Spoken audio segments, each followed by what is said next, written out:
Draft lottery night Tuesday, nothing like it, and the drama built as the Hawks and Kings both rose above their projected draft slots for a chance at the first overall pick.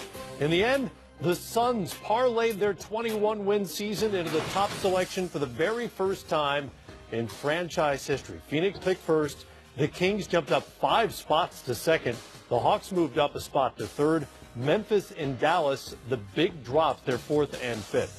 Isaiah Thomas was there. He spoke with Ryan McDonough of Phoenix. You're sitting here with the number 1 pick in the draft. You've done great with Booker. You got Jackson here. You got a nice foundation that you're building.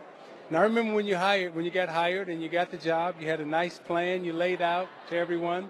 It wasn't trust the process like Philadelphia was, but you knew you had a rebuilding job in front of you. You've done an excellent job. And what are your plans for the first pick? Well, thanks, Isaiah. It's a historic day for our franchise. In the 50-year history of the Phoenix Suns, we've never had the number 1 pick, so this isn't something we take lightly.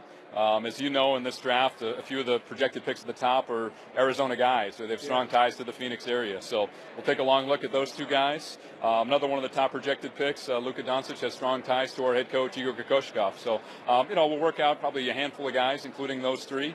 We feel like we'll get a great player one way or another. And, if you talk about the guy to my right, Josh Jackson and Devin Booker and our core, I think whoever we take in that grouping will slot in really well alongside those guys, really nicely in terms of the fit on the floor.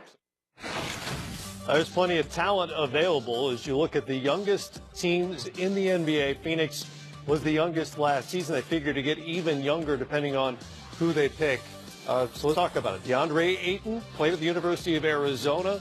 He's got NBA body, a lot to like there. How does he measure up as an NBA player? I think DeAndre Ayton would be a perfect fit. First of all, played at Arizona, so you get the guy that played close to Phoenix. And then at the same time, I think he gives them that that post toughness that they need inside. He can rebound. He can score the ball. He has a nice 15-foot jump shot. Has good range on his jumper. Takes his time, has good post moves. But the most important thing for me is he can dominate the game in more than one way.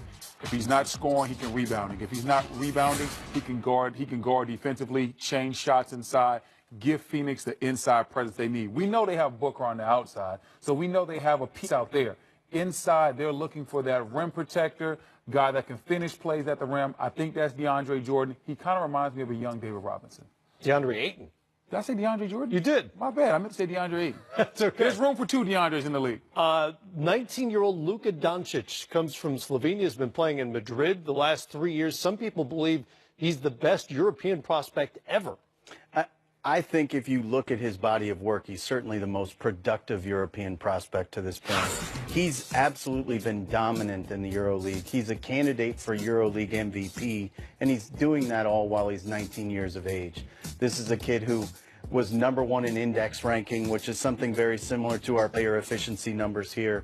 He's somebody who is a 6'8", versatile, passing big man / wing. You really don't know what position he's going to play. In Phoenix, potentially, he could even be a point guard for them if you look at that. He has the ability to play make on that level. But what's really unique about Luka is he's so big. He's also 3rd in defensive rebounding in the playoffs right now in the EuroLeague, which is a very, very rare blend of talents that he brings to the table. Particularly, again, you're talking about a 19-year-old kid who's doing this against grown men in the best league outside of the NBA. The Cleveland Cavaliers had a chance to move up. They wind up with the 8th spot. Remember, they made the trade, obviously, and picked up the pick from Brooklyn because of the Kyrie Irving deal. Didn't get them the transformational pick maybe that fans were hoping for when that deal went through last summer.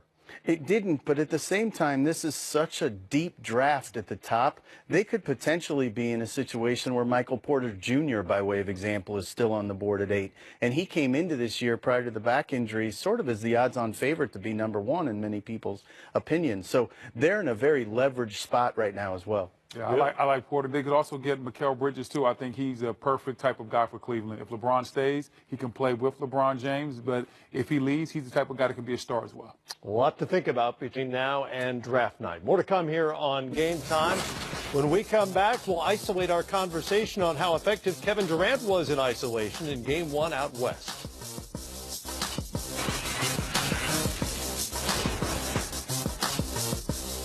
Center this season. And up until Game 1 of the Western Conference Finals, they had never been beaten twice by the same opponent. But Golden State did take Game 1 and home court advantage. But while the sky may literally be falling outside the building, with Clint Capella saying the team needs to move the ball around more, Mike D'Antoni maintains confidence in his James Harden, Chris Paul-led attack. No, it's not just everybody. I mean, it's just from ourselves. I mean, it's like, you know, oh my gosh, they're ISO, that's all we do. No, it didn't. And that's what we do best. We scored like 60% of the time. And it's like, no, really? You know, all of a sudden, oh, they don't pass, everybody stands. Really? Well, you watch this for 82 games, that's what we do. We are who we are, and we're pretty good at it, and we can't get off who we are and embrace it. Just be better of who we are. And don't worry about somebody else solves the puzzle a different way. Fine, that's how they solve it. We solve our puzzle this way. We got to play it at our strengths. And we know our strengths, and we just got to do it better. They cause different matchup issues, as do we. They did what they do better for longer than we did, and we just got to do that better tomorrow. Well, we'll get into those styles here in a moment. You know, the Warriors have made their offensive reputation with ball and player movement, but Kevin Durant killed the Rockets in Game 1 with old-fashioned ISO ball, scoring 27 of his 37 on isolation plays with 12 of his 13 ISO shot attempts from the mid-range. Analytics be damned, folks. D'Antoni said after the game he could live with Durant getting those mid-range shots and What? And Has he seen Kevin Durant before? but he could also die with that. He can live with Kevin Durant getting those shots. Somebody tell Mike D'Antoni that Kevin Durant is shooting 61% from the mid-range, and we're going to show you a lot of those shots right here. Kevin Durant being patient, gets the switch. James Harden on Kevin Durant, that's never a good thing. Kevin Durant takes his time, sees P.J. Tucker coming over for the help, but guess what? P.J. Tucker's only 6'4". The 7-foot Durant pulls up over him with ease. Once again, Kevin Durant now comes off a pin down, gets the switch. Chris Paul guarding Kevin Durant. Mismatch. As my man Shaq likes to say, barbecue chicken. Right now, gets right to his spot, pulls up. It's like shooting over a chair. Kevin Durant does not see Chris Paul at all. Takes his time. This time now gets another good screen. Gets the switch. Now it's Capella. Okay, Capella's a little bit bigger. I'm not going to go post him up. Clear it out. Everybody flattens out. 1-2, crossover. Uh-oh, watch out, big fella. You're moving your feet good. Great defense by Capella. Better offense by KD. He's just showing you that you can live in the mid-range. You can go back to old school 90s basketball and be effective with it. And right now, he's the best in the league at it. And you know what? Durant says it's his mid-range shot he's more concerned with. He hasn't shot the three very well. He's fine operating where he is right now. Well, it's a good thing Mike D'Antoni is fine with him getting the shots because you're never going to do anything about it. You know, if shooting over the top of Chris Paul is like shooting over a chair, you shooting over me is like shooting over a stool. But I think we're very much in a situation where KD is so good in this space.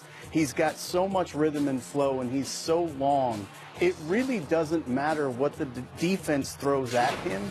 He's going to rise up over them. Several of the shots he hit with Capella on him, by way of example, he shot just Clint as easily over Capella. Exceptional defensively. Yeah. And he's so long and his flow is so pure, it almost doesn't matter.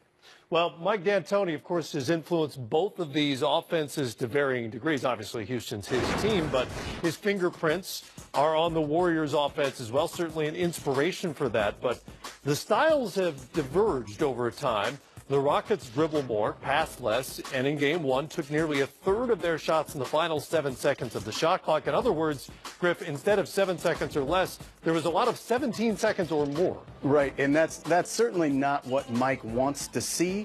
Now, obviously, they've honed their system, and Mike was very clear. This is what we do. We are a great ISO team. We score at a very high rate this way. That's all very true.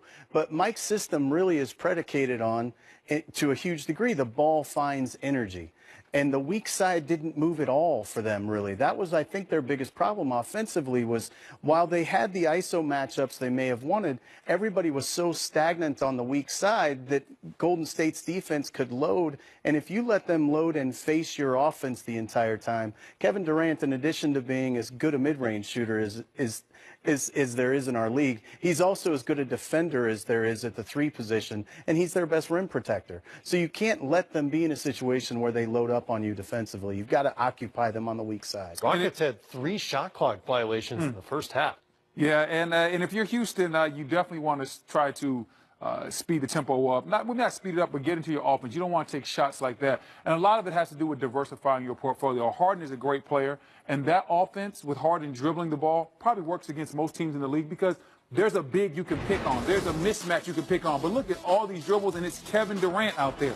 These are tough shots he was able to hit, but they would live and die with Harden taking those shots because he didn't get a lot of assists. Nobody on the weak side got involved. And now when those guys do catch the ball, guys like Luka Mbamute, P.J. Tucker, Trevor Ariza, they're not used to getting the ball because they haven't had the ball for 4 and 5 minute spans. It's 4 or 5 minute stretches. You saw those guys struggle. The ball does have to find energy, has to find its way to the weak side.